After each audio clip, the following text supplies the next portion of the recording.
Winter came early to Pinecross Valley, the kind of early that felt personal. Snow arrived before the last leaves had finished falling, as if the season itself was impatient. It layered the land in silence, pressing white against fences, roofs and memories alike. Out here, winter didn't roar. It hushed. It softened edges and swallowed sound until even grief learned to whisper. The valley sat between two ridgelines that never fully warmed, even in summer.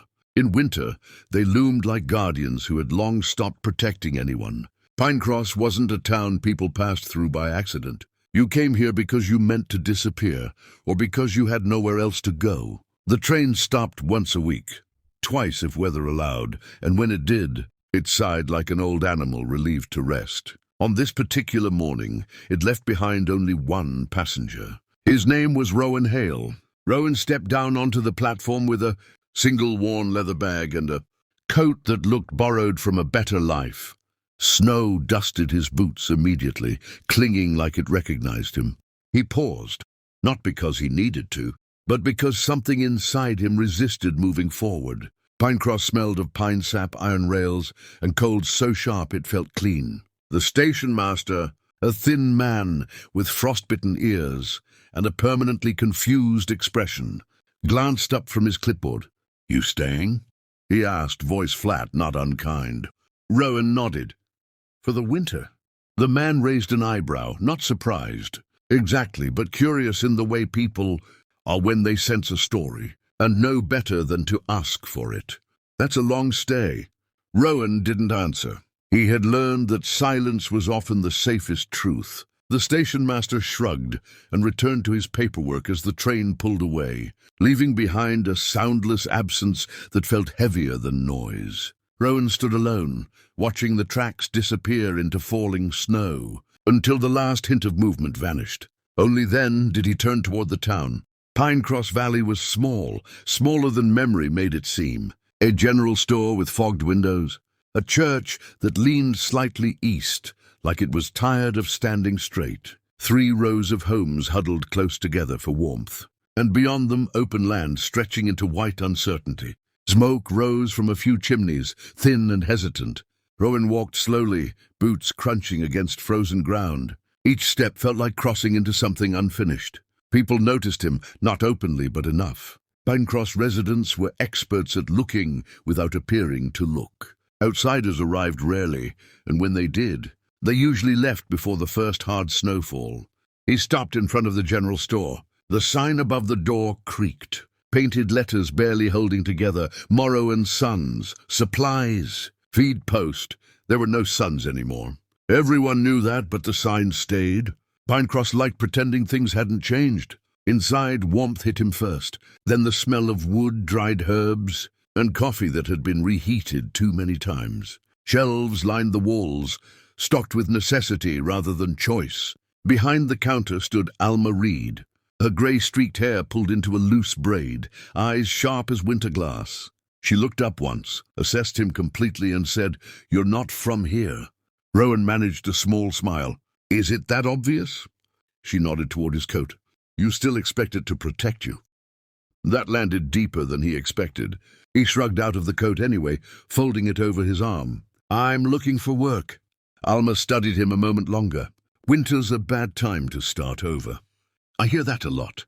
"And yet," she said, sliding a ledger aside, "here you are." She told him about Calder Ridge, a homestead just beyond the valley where an older man needed help keeping livestock alive through the season. Not hard work, she said, but lonely.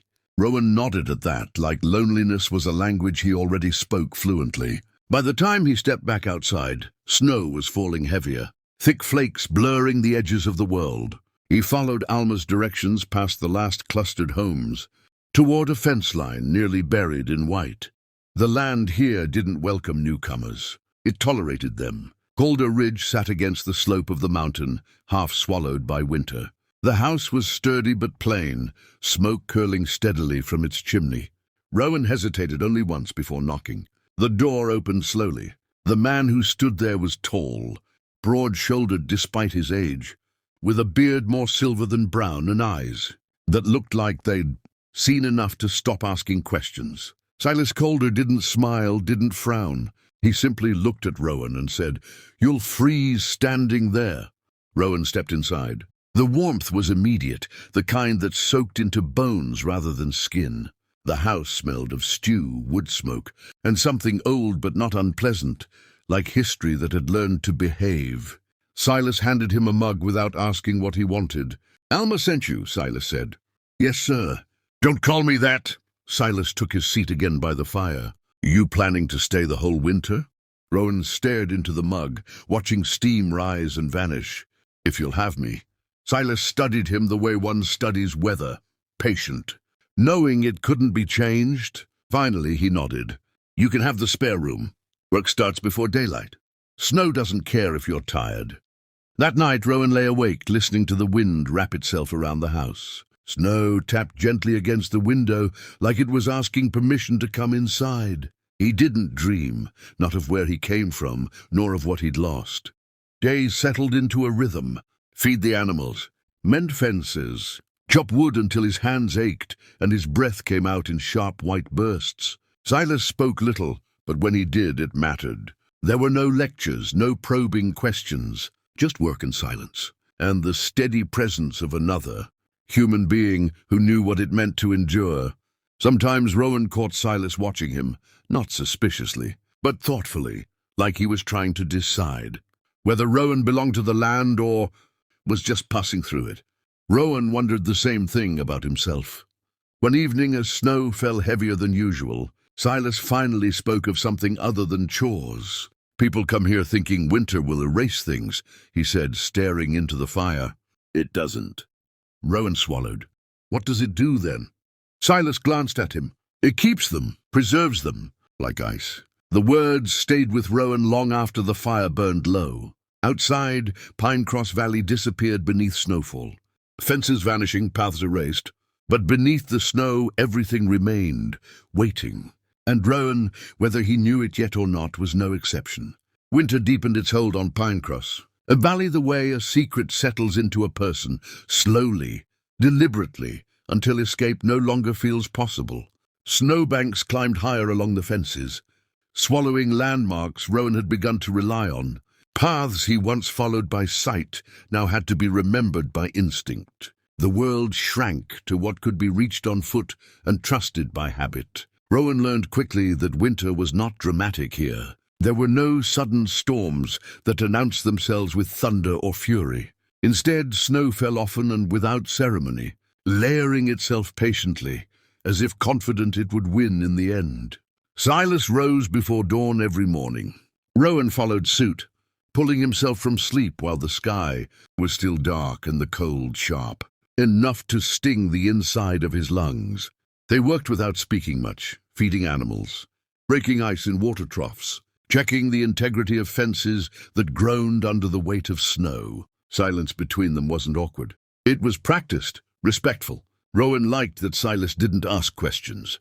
Still, there were moments, small ones, when the quiet grew heavy.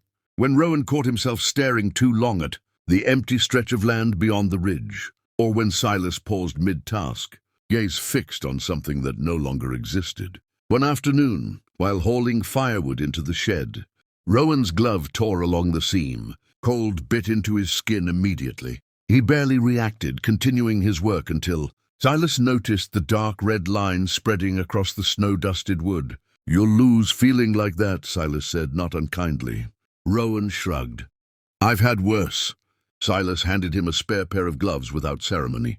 They were older, worn thin at the palms, but warmer. Rowan slipped them on, fingers brushing something stiff inside the lining, stitching, uneven and hurried. "Someone mend these," Rowan said. Silas nodded once. "Long time ago." That was all he offered, and Rowan didn't press. Evenings were the hardest. After supper, the house settled into a stillness that felt louder than the wind outside. Silas usually read by the fire or carved, small wooden figures with a patience that bordered on reverence. Rowan found himself restless, pacing the room, unsure what to do with hands that had been busy all day. One night, he wandered into the small back room he hadn't explored yet.